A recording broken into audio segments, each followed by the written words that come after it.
Welcome back, guys, to the Digital Pen Pals podcast. My name is Zach, and I'm here with my co-host. Hi, I'm Tux, or Lincoln. How's everybody doing today? Doing pretty good. Lincoln, would you like to tell us who's with us today? Yes, today we are with the amazing Dave Cobb as our special guest star on this episode. How are you doing today, Dave? I am tremendous. Thank you so much for asking, and thanks for having me on. Yeah, of course. So I guess I think it's always kind of interesting to explain like the connections between like how Yeah. we get people on the podcast, because it's always interesting because I think a big always a point fun that we've story. been trying to make is like you can just do anything. Like the internet exists, you can just go out there and get it. Yeah. And so the way me and Dave had met was through TikTok. I Right. think you Right. started following me, right? Yeah, I stumbled across. I started following you because I loved your little drawing tutorials and your time lapses and stuff. And I stumbled across one of your live broadcasts, and we just started chatting. And it was like, oh yeah, he's cool. Oh my god, I love your stickers. Oh, all these people that that's really great. So, but you're right. Like we all know the internet is a great place to meet people, but it's getting even more interesting and accelerated through things like TikTok. Yeah, I just think that's crazy because I remember I was sitting in the TikTok live and you popped in. I was like, "Oh hey, Dave, how you doing? Nice to meet you." And then got to talk to you, and you're like, "Oh yeah, I'm like a art director, or something." And I was like, "What?" And I was like, "That's crazy." I was like, "What the heck?" I was like, "This doesn't just happen in real life. Like this, it was surreal." Yeah, it was. I know. You never know who's on the other end of the line, right? And that's the great thing about TikTok and most of internet platforms. It's sort of the great equalizer. Everybody's got a chance to speak up and show their stuff. And I love some of my favorite artists. I found lurking around DeviantArt and liking stuff and turns out that they're amazing. You know what I mean? So it's I love that you guys have created not just a community of creators of doing your art online, but as like a friendship support network. That's pretty tremendous. Yeah, I mean it's crazy because we started this in December. I mean, me and Lincoln have been streaming and stuff, a little bit before that, but this really has been since December of 2020, which has been kind of crazy. That's And it's great. been so humbling to just connect with all these phenomenal artists and great people and learn from their wise words and experience and just connect with them and like just be friends. Like it's crazy what the internet can do. Yeah, totally, totally. I'm like, I'm old school friends on the internet. I was meeting people on BBSs in like the 80s, and like, Dang. I actually met my spouse on my husband. I met him on IRC, Internet Relay Chat, back in like. I don't even know what that is. Yeah, That's I don't awesome. even know either.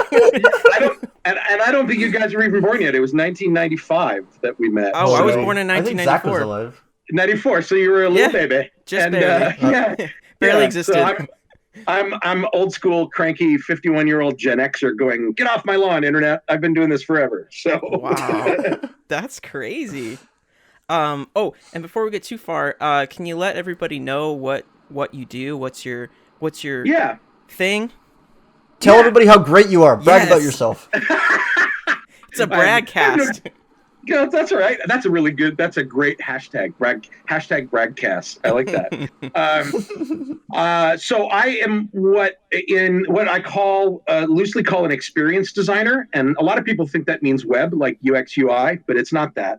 It's experiences in terms of things like theme parks, museum exhibits, live shows, corporate brand centers. It's what's loosely called the location-based entertainment industry. Most people know it colloquially as like Imagineering, which is specifically Disney, and Universal Creative, who has their own group of people that do their theme parks. And so it is that's part of it. And I have worked in theme parks for many years, but I've also worked on many other sort of experiences in the real world. I just tell people that I tell stories in physical places. And what my role is on those projects is actually not art director, but what's called a creative director or a creative producer. And I've been creative executive at various companies as well, which is basically working with all the artists and with the architects and with the engineers. You become very much like a director on a film set, right? He doesn't run the camera or design the costumes or build the sets, but he works with all the people that do, right? You're sort of conducting the orchestra, if you will. And so that's my role in a big project, some of the big projects I've worked on. My actual skill set, if you have to sort of distill it down, is not nearly as talented as all the people I work with. I'm good in a room, I can pitch things, and I'm a writer. And so at heart, what I am at heart is a storyteller. And so I get the immense privilege of working with hundreds and thousands of artists across my career who have incredible skill in things like painting and scenic and rock work and coaster engineering and theatrical design and lighting and audio and whatever you can think of. So it is a multidisciplinary world, and so it's very hard to describe. It's the kind of job when I tell people they don't know quite what it means, which is why this description has gone on so long. Right. That's crazy. So it's wonderful. You do so much awesome things. I don't think that just one title will do it justice. Well, it's funny because I say I work in theme parks, and people say you design roller coasters. And I say, well, no, engineers design roller coasters. I tell stories with roller coasters. And that confuses them even more because they don't know what I'm talking about. But it's true. Like you look at something like, the coasters at a Disney park. Look at Big Thunder Mountain. That's a runaway ghost mine train through a haunted Western, town.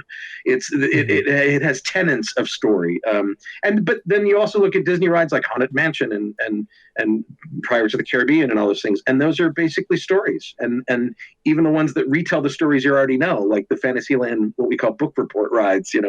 None of those I worked on, by the way. I'm just name checking those because they're examples that people tend to know. But it's all about how do you take what people love about a story and immerse them in it and make them a protagonist in it and not just an observer.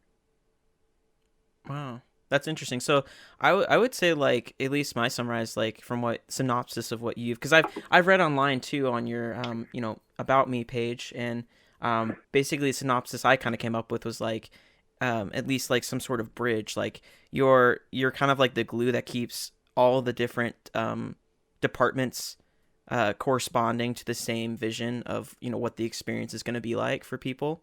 Would you say that's pretty accurate? That's I like to say it's kind of like I pollinate from flower to flower, and I kind of let people bloom their own ideas. I'm not dictating every single detail of every attraction I work on. What I'm doing is setting a foundation of story, a foundation of what is the guest POV, and what are our story beats, what story are we telling.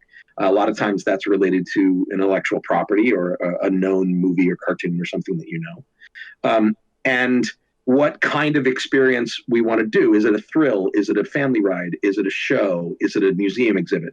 And then from that, the various disciplines, which can be illustrators like yourselves or set designers or master planners that do architecture, who plan spaces and parks and things, I work with them to realize those moments of story. Because at the end of the day, when we're building something like a theme park, everybody that's involved in the design of that space, every discipline you can think of, is in service of telling a story and in service of making that story sort of the engine of emotion when you're in a place. That's crazy. And how did you even get into this? Like, what was the stepping stones to this? Because I don't feel like it was just like all of a sudden, bam, yeah, that's the grand complicated question. Director of art, right? Yeah. I mean, it is a long, weird road, and a lot of it had to do with luck and timing, as it does with many great opportunities in life. Nowadays, there are actual university programs for this kind of thing. There are these multidisciplinary programs at places like Savannah College of Art and Design, USC School of Media, lots in Carnegie Mellon University.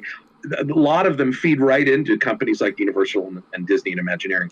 And so nowadays, it's easy to say, I want to focus on that as a career by picking from a wide roster of disciplines, right? When I started, there wasn't that kind of formal training. And so it borrowed bits and pieces from lots of other industries and disciplines. And the way I got into it was, as a kid, I was your garden variety child of the 70s and 80s who loved, movies, right? So I loved movies. I actually, in particular, loved special effects.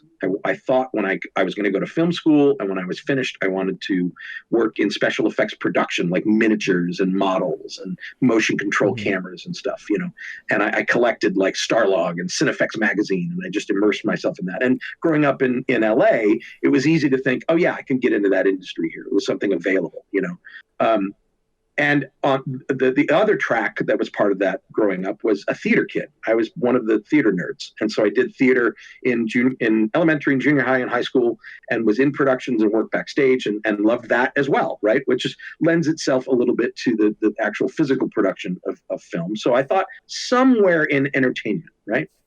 And then I went to film school. I went to Cal State Northridge, and within the first year or two, a couple of big sort of seismic things happened. There was a giant writer strike, which put everything on hold, and there was no production for a year or two. And so all of a sudden, my internships and summer production PA jobs all sort of dried up.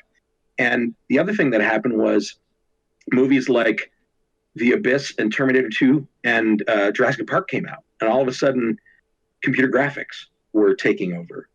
And I was not a computer science student at all. Like I'm math averse, and yet also not really an artist. I don't consider myself an artist. I consider myself a storyteller.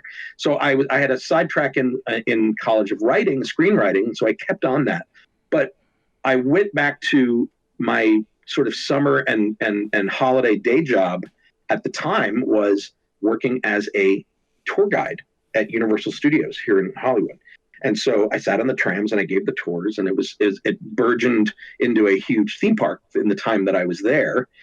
And lo and behold, I found that those two worlds overlapped. And I had dropped out of school with the decision of, I'm going to figure out what I want to do later, because I don't know. I really don't know. And this opportunity to work on the production of a major attraction in an entry-level form, by the way. I did not get a creative job right off the bat. I got a project coordinator, assistant project coordinator, a PA, basically, an office PA. It was basically minimum wage. But it was to build the Back to the Future ride at Universal Studios Hollywood in 1992. Holy cow. And so I wrote that. well, yeah. And so I'm a kid who, I was 15 when Back to the Future came out. I saw it a million times. When I was doing freelance film production, I actually worked on Back to the Future 2 and 3 for a couple of days on the camera crew. I'm not in the credits or anything. It was just freelance. But right. And then as a tour guide, I drove through Hill Valley every day, giving tours. And so when I sat in the interview, I didn't even know what the position was for. When they told me, I kind of lost my mind, and I nerd vomited all over them, and just wigged out like, oh my God, really? And I'm thinking, as I go home, I'm like, I boffed that. There's no way I got that job. And I get home, and there's an answering machine message. Remember those answering machines with the big click? I remember those, yeah.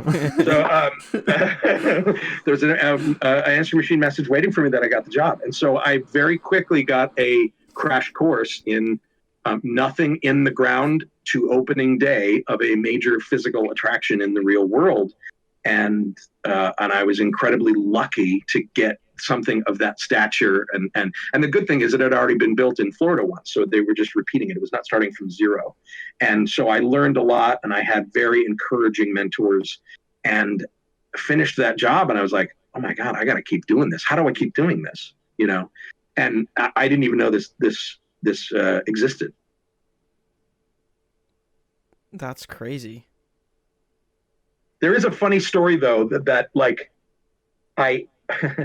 so opening day of Back to the Future, I'm sitting there having a cocktail, enjoying the day because it's a big celebration, and my dad is there with me. And my dad was a lot of things. My dad was a naval aviator. My dad was worked as a headhunter, like a recruiting firm. And so we're talking about it, and he's like, oh yeah, this is like those flight simulators that we used to use in the Navy, blah blah blah. And then he's like, do you remember that time I took you to Imagineering? And I'm like, I literally almost spit take. I'm like, wait, what? And he said, And he said, when you were like 7 or 8 years old, I picked you up at school, but I had one more meeting to go to. And I was at 1401 Flower, which is the Walt Disney Imagineering headquarters in Glendale. And he's like, a nice lady, one of the secretaries, took care of you while I was in my meeting, and she gave you a tour of the Epcot model at 8. Damn. And I honest to God, up until that point, did not really remember it. Didn't clock it as a career because the kind of guys my dad worked with were engineers and math and architecture, so it didn't even clock. I probably thought it was cool, but the minute he told me that, remember that scene in Ratatouille at the end where the critic eats the ratatouille and zooms back to his childhood? Yeah, and everything just makes sense. That happened to me. I literally had that moment. I had a full circle moment. Oh my goodness. Oh my gosh, I didn't even know this was a thing. And you showed me it was a thing when I was 8. So it's been percolating in my subconscious. So I after that, I sort of leapt on it and said, all right, this is what I'm going to do. That's crazy. That's so awesome. Was that something that, like, I mean, it obviously, like, clicked for you, right? Yeah. Like, that must have, I mean, because I feel like a lot of people are searching for, like, that one thing that they feel like they're supposed to do, or they're like some sort of destiny, whatever you want to call it, or whatever your belief system is. But people search after that, and I feel like a lot of people find something, they're like, I think this is it. But, like, for you, was this something like, yes, this is definitely it, or like, I'm pretty sure I'm really close, or if not, there already? Well, it was a kind of all of that. It was like, well, I liked this better than the film production I was doing. It's a world that I love, which is sort of technology plus storytelling plus architecture and like theater, you know. And so it wasn't so much like I found it, eureka, so much as it was, I really like this, and I could see myself really, really doing well in this if I put my mind to it. The problem I had was, what do I do? And like, because I'm not an artist. I wasn't even really that great of a project coordinator, truth be told. Like I knew project management was not my thing. And I found that some companies, Universal especially, and later on some of the other companies I worked on, really had the movie production model, meaning the writer/director is sort of right alongside the producer, and then creatively is in the lead of things. And so I found out that most of the creative directors at Universal came from show writing or feature film writing or play writing, play directing. So that fit into exactly what my training was. So I leaned heavily into writing, and I have my bosses on Back to the Future really to thank for that. They saw in me, even as a coordinator, I was doing paperwork and things.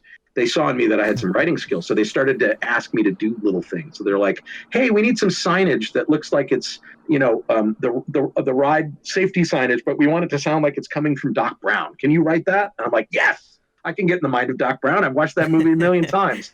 Oh my so, gosh. That's crazy. So it was like I had a lot of mentors encouraging me once they saw what that skill set and that voice was. And if for every young artist out there, the thing you learn as you gain more experience and hopefully success in what you do, that the greatest privilege in what you do is the greatest privilege as you find your own path is to help others find theirs. And I learned that on my very, very first job, and have made that a real goal in everything I do. And so my answer to you is, yes, it's an aha moment, and you got to keep that aha moment going, not just for yourself, but for other people. Yeah, I love that so much, that like the most important thing is to help others find that as well. Because like what's the point of like chasing your dream if you're not like helping others figure out how they can chase their dreams or find that as well. Right. And a lot of that, to be honest, comes from my world of working and doing theater. Theater productions are a petri dish of stress and time constraints and budget, but everybody who's worked in theater knows that it becomes a family. Like, you are a tight-knit group by the time that show goes up. And then it's all over. And then you start the process over again. So people who work in theater have this sort of understanding of the cycle. And same thing goes for any sort of project-based entertainment, be it movie production or theme parks or theater or whatever, that sort of, you want to work with people you like. You really want to surround yourself with not only talented people, but people that you want to collaborate with. We at one of the companies I worked with, we used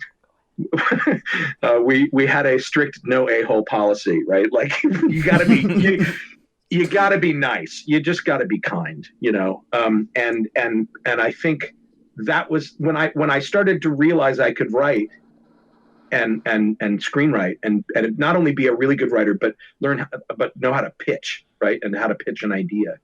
That was all because of the encouragement I got from a very, very short list of early mentors in this business. And it's one of the things that drew me to it, because I realized it's not a big industry. It's very small. It's very hard to get into. I have got the golden ticket here. I lucked out like crazy with that job. And so that's one of the reasons I held onto it so tight, as I knew it could be very fleeting. Mm-hmm. That's insane. And I think this is something that I ask, I'm trying to ask more, because I feel like there's some questions that I need to ask consistently to people, because a lot of people will ask, during, live streams or whatever, because I'll mention that I went to college for art, and people are like, oh my gosh, is that worth it? Like, what do you Mm-hmm. recommend doing? And I was like, well, I liked it. For me, it was good. And it provide a lot of cool experiences and like, whatever. But like for you, what would you say? Like, would you recommend it for people? Or I can't quite remember if you mentioned that you attended college or not. I did. I actually dropped out. Yes, And nice. Let's go! Let's Dropout go. representation over Lincoln here! dropped out too.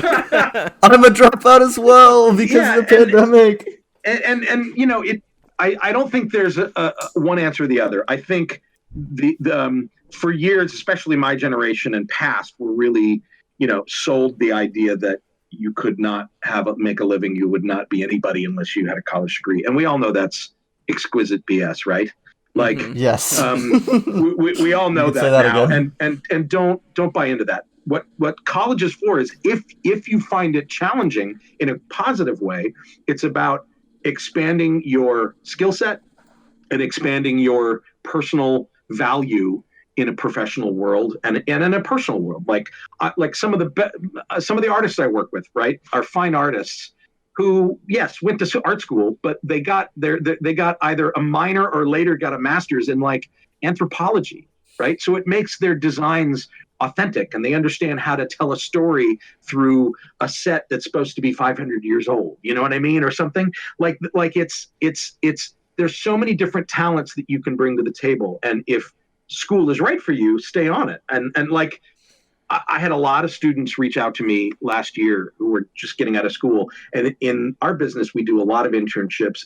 It's a very narrow pipeline to get hired because only so many theme parks and attractions are built every year. It's not like a giant platform like movie making or TV or games or anything. It's sexy and fun and cool, but it's also extremely long tail, right? But last year, I had a lot of students contact me because they got out of school and there was just nothing. Right, everything closed. I got laid off of a job of 13 years. Wow. So my advice to a lot of people last year was, if you have the means, if you have the time and money and ability to go back to school, now is the time, because nothing's going to be starting up in my particular industry for a while, and you can take that time to basically come out the other end and be more of a Swiss Army knife and have more talent and knowledge under your belt. But again, I don't think it's a means to an end on a personal level, not necessarily a professional one. Mm-hmm. That makes a lot of sense. Yeah, for me, I would agree. Like, totally, that's what it was for me. Just experience to like open my eyes to a lot of different things, and I think it's continually growing. I mean, college is kind of like a title to like, or kind of like a locate, like sort of like they constructed this whole location and place and call it university or whatever, and it's really like more about you learning skills and learning how to learn and being able Right. to teach yourself. Yes. And I think that's where it transitions to like, like now I'm still like learning a lot and I'm still trying to push myself because I don't have college. I don't have classes or new things to learn. I try to find things that are interesting and try to learn everything about them and practice. And I think that's like the real importance is being able to be self-taught, or know how to teach yourself, if that makes sense, because there's so many resources nowadays. Yeah, learning how to learn is a really great way to put the college experience. It sort of primes you for, what the path is to pick up new things and learn new things. And, anybody who thinks that being in a creative career is not about being a lifetime learner in general is really doesn't have their eyes open. I mean, I'm always trying to learn something. I just picked up an acoustic guitar for the first time in the pandemic, and I've been terribly teaching myself on YouTube how to play. And that's just for personal fun, but just professionally, the amount of stuff you can learn from watching other talented people, which is exactly what you guys are doing with your community here, and that's pretty fantastic. Yeah. Yeah, thank you so much. We appreciate that. Doing this podcast has been just like a blessing and a humbling experience. I think I've said that before. You can say it again. Yeah, I'll say that like every single episode. One question that's been racking my brain this entire time: what are some of the other projects that you've worked on that you can talk about that you are proud of or excited to tell people about?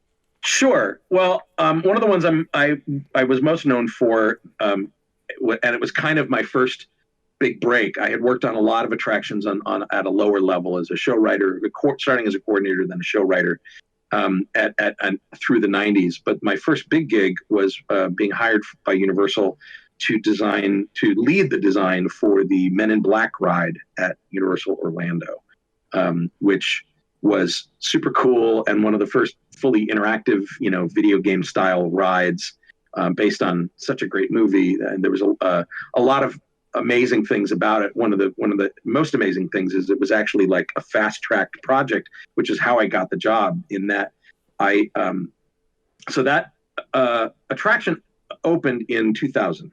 And you got to work backwards from that. Around 1997 or so, they were planning to open the second theme park there in 99, which is called Islands of Adventure next door. And they realized, the analysts, the business guys, realized they had nothing in the pipeline in late 1997. They had nothing in the pipeline to open at the old studio park next door a year after the new park opened. And so they were, all of a sudden, it was all hands on deck, red alert, like we need to develop something fast. And so I was not working there at the time. I was working for a different small company called Landmark Entertainment, and who actually did a little bit of work for Universal. So I would often pitch to the Universal execs. It was like a third-party design company, a vendor, basically. And one of the people I pitched to is a guy named Phil Hedema, who now has his own design firm and is a brilliant, brilliant genius. He was the head of Universal Creative for a very long time. He was also a personal friend of mine because at the time, I had just come out in the early 90s. And one of my first big sort of social community things as a newly out gay man was to join the Gay Men's Chorus of Los Angeles. And so I was singing with this giant group of 160 voices, which was incredibly powerful and uplifting and spiritual in a way for me. And yet it was also this exposure to my first exposure to the gay world, if you will. And it was a chorus filled with every age, size, creed, color that you could think of. It was just this incredibly diverse brotherhood that I had the absolute honor of singing with. And one of the people I sang with was Phil Hedema. So I knew him personally and was occasionally pitching to him across the table at work. And so we got to know each other creatively through the chorus. And he called me up in like late 97 and he explained the problem that I just explained to you. And he's like, so we don't have any time.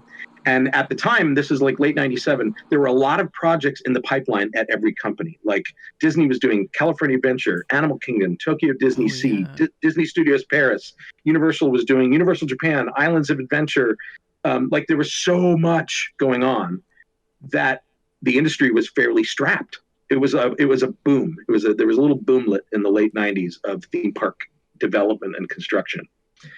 Which we all enjoy the benefits of now, obviously. But he was like, I got nothing. And he's like, I don't mean to say that's like you're the bottom of the barrel, you're my last choice. It's just like, it just hit me the other day. Oh my God, you're perfect for this. And he told me what it was, and I squealed a little bit. And the thing that really hooked me, the thing that got me the job, was he knew that I was a huge fan of the Haunted Mansion. I have a Haunted Mansion tattoo. It is my earliest memory of a theme park. I imprinted on it very hard. It is this central tenet and core sensibility of who I am as an attraction designer is the Haunted Mansion. And I love that ride so much. and he knew that I was a absolute, crazy person for it. And he said, when you look at Universal Florida back in that time, they had, the Back to the Future and Kong and Jaws and all these big epic movie rides. And he's like, we don't have anything that's like a bunch of little jokes with a lot of little animatronic figures. E.T. sort of, but E.T. really only has about 12 or 20 figures in it. Like, there's not a lot.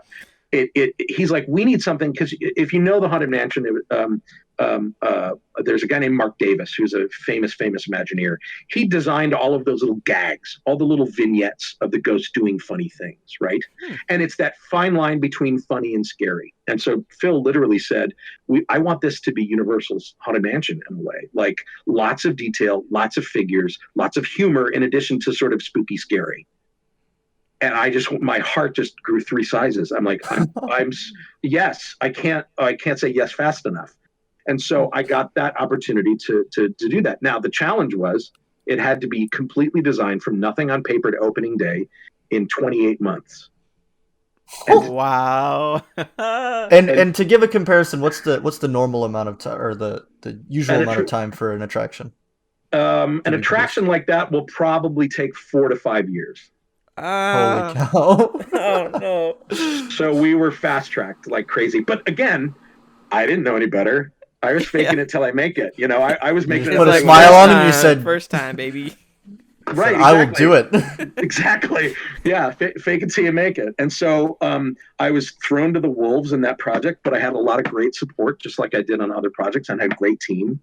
And we pulled it off. And there's a lot of reasons that it came off as good as it did for that timeline.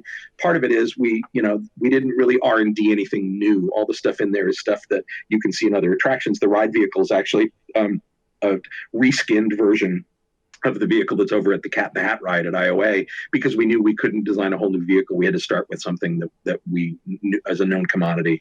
And again, it was also the movie really helped, because there's so much about that movie that is about call to action, which is what you want in an attraction, right? Who doesn't want to own that suit at the end of that ride? And so it fairly wrote itself in a lot of ways, because we knew it needed to be interactive. It could not be a passive ride. You had to have one of those zappers in your hand, or it wasn't Men in Black.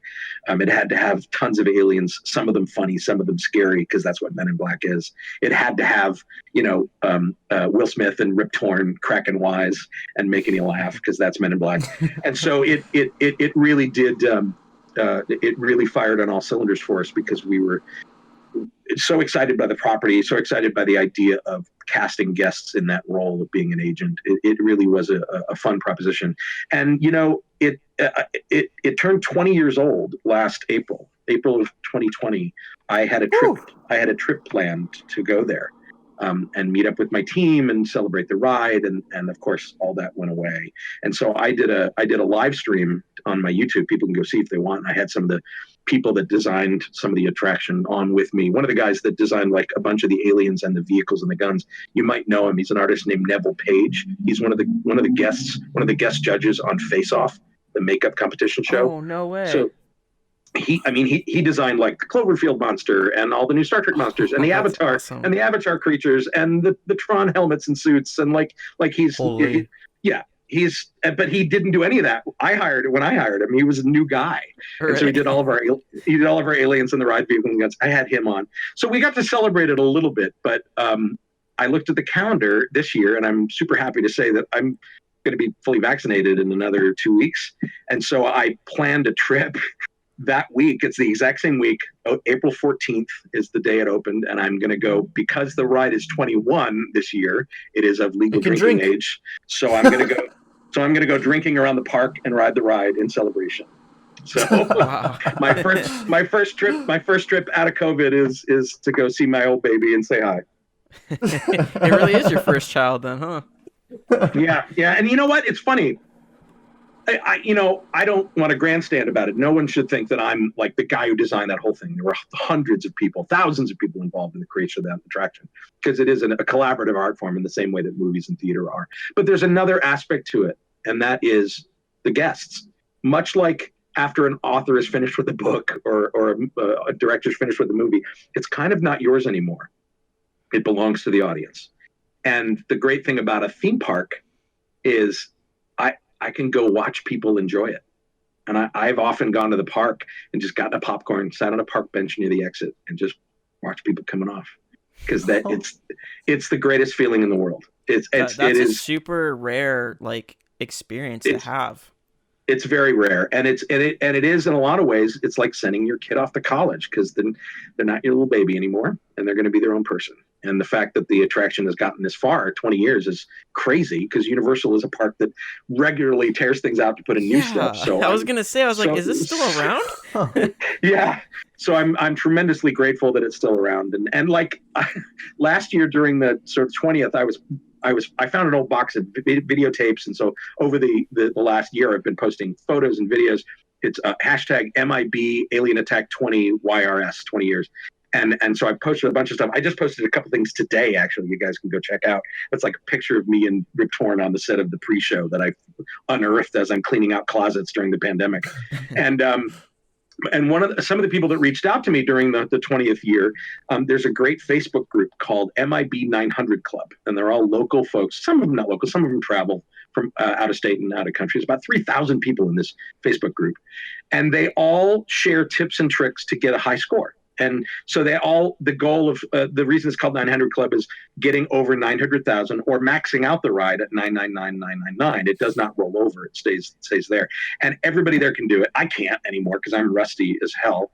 And but they reached out to me and said, hey, would you like to join our little group? And I'm like, sure.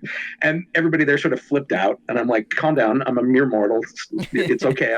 I'm a nerd like you. So I chat with them all the time on there, and they're all going to come on opening day as well, because all the locals at least are going to come to the park, and we decided we're going to ride once, compare scores, drink around the park, get super, super tipsy, and then ride again. Oh gosh. But like watching that group and watching their posts, and anybody who's a fan of the park or that ride, go ahead and join. It's a public group you can join. They're really great.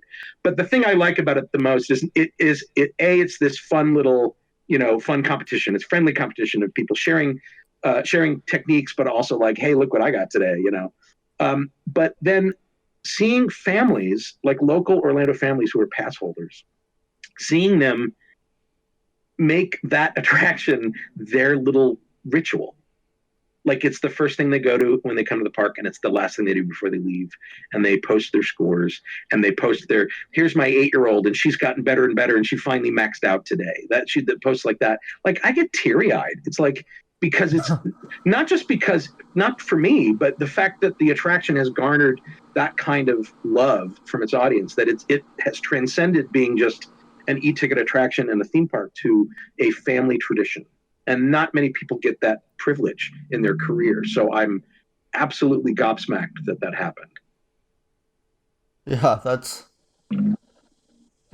so special. Oh my gosh. That's the dream. Like I feel like there's things that I want to do in my life where I'm like, I want to make web comics and stuff like that in the future. Yeah. Those are always stuff that's like, back burner. But it's like, man, like to have that kind of, sort of a cult following, to be able to, it's beyond what you even imagine it to be. Like it's subjectively, like, people interact with the ride or with story, and it takes on different meanings to different people. And that's, you can only see it one way because you can create it, but then there's the option for what it's going to influence other people to think or do, right? Yeah, like I look at it and I see all the stuff that's either not working anymore or stuff I would change, bad decisions we made in design. I see warts and all, right? I as a designer, it's never pencils down. You're always like, oh God, we should have done that different, But seeing it through other people's eyes is so refreshing, and you don't get a chance at that a lot. in any creative career, really. And so it is very much a privilege to work in an industry like this, where I am able to do that. And it's also an industry where you don't get the chance to do a lot of them. Like I said before, how many dark rides do they build every year? How many people do they need to do it? And I've been lucky. I did a major attraction there. I did a couple for Paramount Parks when they were still around. Now they're all Cedar Fair, but with the Paramount brands. And then the biggest thing in my whole career was I spent almost 10 years working with a great, wonderful company called Thinkwell, that I was there for almost 13 years. And about 10 of those years, we developed and built the world's largest indoor theme park in Abu Dhabi in the Middle East. Cow. And it's called Warner Brothers World Abu Dhabi. And if you go to YouTube, go to my channel, because I actually have created a whole playlist of every video I find of the park that people can take a look at. Because, not a lot of people go there because it's really not for a North American audience. That's why you don't see any marketing here. It's for a very specific, 2 or 3 hour flight to Dubai or Abu Dhabi, because they're central travel hubs for what they call EMEA, Europe, Middle East, and Asia. And so all of the development where our theme park is called Yas Island, and it's got the Ferrari theme park as well, and they're putting a SeaWorld there. They're basically turning into the Middle East version of Orlando, and we were the second theme park to go in to sort of fill that out. And so you have this whole idea of a family vacation to Orlando, family vacation to a bunch of theme parks, that is now familiar to an audience all over Asia and the Middle East. And so that's another one. Like yes, it's Warner Brothers, and yes, it's all the characters that we know. And yes, we are introduced some characters that are not as familiar in the region, but there's also things there that they absolutely love, and watching them love it was kind of amazing. Like the biggest surprise was the biggest brand name in the park. They know Superman and Batman, and they know Bugs Bunny and Daffy, and they know Scooby, right? But the one that they go crazy for is Tom and Jerry. And the reason for that, you realize that Tom and Jerry has been in basically very, very cheap syndication on every TV set in the world for the last 60, 70 years, and does not require any translation. Oh, yeah, they're completely silent. Right. So they work wherever they go. And so I would see, guys my age, 50, 60-year-old guys, see Tom and Jerry and literally turn into 6-year-olds and run up to them and want to hug them. And like, it's the same response that we have to like Mickey, So seeing that response there, and seeing, again, that handover where it's not yours anymore, and the audience there embraces it, was a real pleasure, because it is introducing not only those brands, but sort of a kind of entertainment. There was a bit of a theme park boom there, in Dubai and Abu Dhabi, and ours was lucky enough to be one of the bigger and more successful ones that got built. And so it was not just introducing those story worlds and characters, but sort of like, here's what a day in the theme park can be. Here's what immersing yourself in a story and losing yourself in a story can feel like. And I have one story to sort of cap that. It was the very last day that I was there, and I had been there for months. I'd been traveling on and off for 10 years to the region. I'd been there full time for like the last 6 to 8 months. It was, it's like theater. You're worn out, but you're happy. It's up and you're happy. People are enjoying it. And I'm walking around the park, sort of getting my last sights in, a little misty, right? And I see a bunch of Emirati ladies. They're all in their sort of late 20s, early 30s. They're all in full abaya, which is the black robe and headscarf. And on top of their abaya, they all have Bugs Bunny ears that they have bought in the gift shop. And and I see them, and it just makes me smile. And they see me smiling, and I don't want to be rude. I don't want to be culturally inappropriate. So I don't want to take a picture. But I do walk up to them, and I'm like, I really, really love your ears. Like all of them, like all 20 or 30 of them had ears on that they had just bought, and they were all taking selfies. And I said, oh, my God, I really love your ears. They're so cute. And one of the girls looks at me with the biggest smile on her face, almost tears in her eyes, and says, they make me so happy. And I burst into tears, and I said, all right, there's the moment of handoff. There you go. The universe just told you it's theirs now. And, you don't get that opportunity in a lot of things, a lot of professions, a lot of industries, a lot of creative artwork. You don't have that that privilege, and it is a massive privilege that I don't take lightly. Wow. That's That is man. the ultimate payoff. It was pretty powerful, and now it's great because I go on YouTube and there's some European bloggers and vloggers that have posted about the park, but I'm also getting lots of great Middle Eastern and Asian vloggers, and it's awesome because I get to see their perspective on it and what they respond to, and see what a truly polyglot international audience, how they respond to what we made. It's really fun to watch. Right. That's interesting, and like that is literally the whole like cherry on top, the whole shebang. That's I feel like you get passionate about stuff because it's intriguing, it's fun to do, do the type of art medium whatever you're doing, you're into it, right? But then to have the ultimate payoff of feeling like, yeah, this is the reason why I did it is really like the big factor. I think that a lot of absolutely people might miss sometimes. And it could be as large as a theme park, or it could be as small as like when I got your stickers. By the way, I gave one of my friends. His nickname is Panda, and I gave him one of your little green pandas, and he was like, "Oh my god!" And it's on the back of his phone now, and it made him really happy. That's so cool. Totally. So it that comes in all sizes, and it comes in all scales. At whatever creative scale you work at or want to work at, you can find those things, and what I love about what you guys are doing is like you're finding your tribe, and in a way that helps you all sort of amplify each other's, mission and vision and whatever you want to do a little wider. So keep doing that. Yeah, that story about the sticker reminded me, like I make a few stickers as well, and so I have this little cute she's like a little yellow hippie, she's like a gelatinous slime, and I made these stickers, and my little sister, who's like 11, she basically like saw it and she's like, "Oh, can I have one of those?" And I thought she was just gonna like put it somewhere and lose it or forget about it because that's what 11-year-old little girls do. But to this day, she still has it on the back of her phone, and like I know she's my sister, but it's like still like every time I see it, it warms my heart. I'm like, "Oh, that's thank great. You. That's so cool. That's so cool." Yeah, I kept about half of the ones you sent me and put it in my laptop, and then I gave away a bunch to some friends. And the ones that got the biggest response, other than Panda, was the llama with the space helmet on. Really? Oh my god! It's a good one. Oh god, they went nuts for that. They went nuts for that. They were like, "Space llama!" So you had a fan. That's awesome. Wait, was it a space llama or like a space ostrich? Oh, ostrich. Sorry. Yeah, it was an ostrich. Right. I was gonna say, I was like, that does sound like something I would do, but I think it was an ostrich. Yeah. It was. Now you have to make the llama, right. Zach. I know. You gotta make a llama. Yeah. Yeah, that one's like my favorite one because it's just so out there. I love it. It's so random.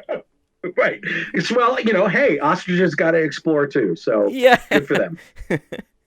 That's so crazy. Yeah, like, and it's stuff like that I don't even know about. Like, I've gotten a handful of orders for stickers, but I have no idea what happens to them half the time. And it's always interesting because I've gotten a few replies back from people that may watch my stream or something. The viewers will like go into my Discord and like send me pictures and be like, "Hey, look where I put the stickers." I'm like, "Dude, that's so cool." But yeah, I don't even know like half of what happens to those stickers, and so that's way crazy to think about. How people are responding to them, and that's just amazing. Yeah, because when I make them, I'm like, this makes me happy, but I don't know. We'll see if other people like them, and it's just cool to see people respond to that. Just like with your theme parks. And you saying it's the cherry on top is the exact way people should think about it. It's not the goal. You don't set out. You never know who's going to like what you put out there. You put it out there because you think it's cool. Even on a giant multi-million-dollar attraction budget, we're still creating things that we ourselves want to ride, that we laugh at, that we get thrilled by, right? Like we're not. If there's not some corporate formula to these things, like people think there is, we still want to make things that we like, and so that's the only way to be authentic in your work is to put stuff out there that you yourself would want to spend your own cold hard cash on, and big corporate jobs and big creative jobs that are professional. Obviously there's constraints, and that's always going to happen. There's creative challenges, but that's what artists do, right? Your entire job is to solve creative problems. And the more you can lean into solving those to put a smile on your own face, the more successful you'll be. I love that so much. Yeah, that's 100% true. Not the end So goal, but before definitely in addition to everything. Yeah, right, right. so before we head on out here, we're kind of at the end of our time. I like to ask this to all of our guests. If you could give one word of advice, one wise nugget of knowledge to pass on to the artists listening or to whoever's listening, what would that be? Be authentic. Don't follow trends. Don't second guess your work. You can be your own worst critic, and that's okay. But what you are striving for, what you should be striving for, is always authenticity first. The skill set will always get better and better. The passions and stories and things you want to envision will always change and evolve and get better.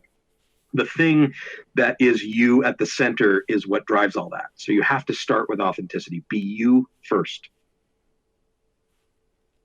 Perfect. I love that. That's a perfect way to end today's episode. Thank you so much for coming on. Now, before we head on out, tell the world your socials so they can find you. We're going to put them into the description of the video, but Okay. shout out all your socials, whatever you want right now. If you have anything you're working on or anything you want to show specifically to people, feel free, however much you want. Sure. Well, the easiest thing is I've got a link tree. So you can just go to linktree/Dave Cobb, and it's got all my socials on it. I'm at Dave Cobb on practically everything: Twitter, Instagram, YouTube, LinkedIn.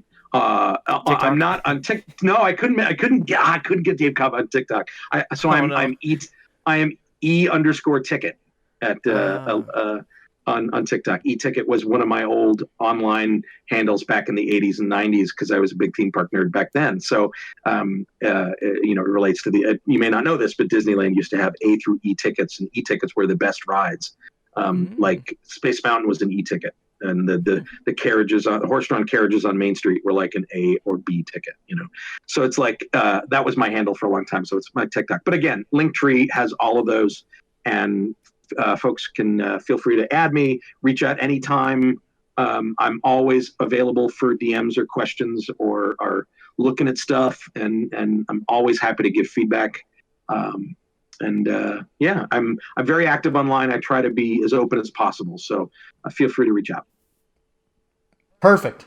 Scroll down if you guys want to check that out. It's in the description on wherever you're listening, Spotify, YouTube, wherever else we have the podcast.